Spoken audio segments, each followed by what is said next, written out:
compte de ce projet-là, et on nous disait que l'enveloppe globale du projet, certains disaient que c'est 2,5 milliards, d'autres disaient que c'est 2,5 milliards entreprises mobilisés par PNUD, 2,5 milliards mobilisés par les ICS, ce qui fait 5 milliards. De toute façon, en tout cas, l'enveloppe n'était pas inférieure à 2,5 milliards.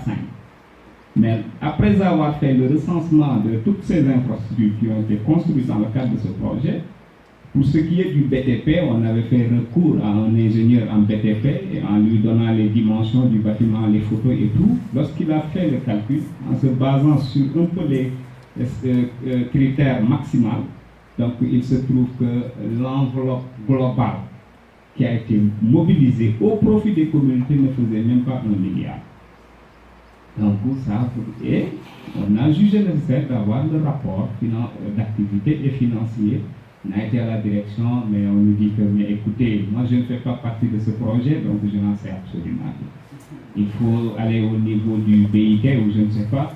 On a de bons contacts là-bas, on a saisi ces gens, mais ils nous ont dit que oui, non, si vous voulez la paix, en tout cas ne réveillez pas un lion qui dort. Donc de toute façon, pour ce projet, je n'en sais absolument rien. Et il y a même un ancien des ICS qui nous disait que si vous voulez un projet de vous parce que véritablement ce qui s'est passé, c'était une catastrophe. Personne ne veut en parler. Donc, ce qui fait que véritablement c'est désolant, mais on n'a pas pu avoir des données allant dans le sens des réalisations de l'entreprise, parce que c'est 10 ans en 2016 qu'ils sont en phase de relance. Ils n'ont pas la possibilité de mobiliser des ressources au profit des communautés. Donc maintenant, il faut que l'entreprise soit en bonne santé pour qu'ils parviennent à redémarrer les activités véritablement d'intérêt au profit de ces communes.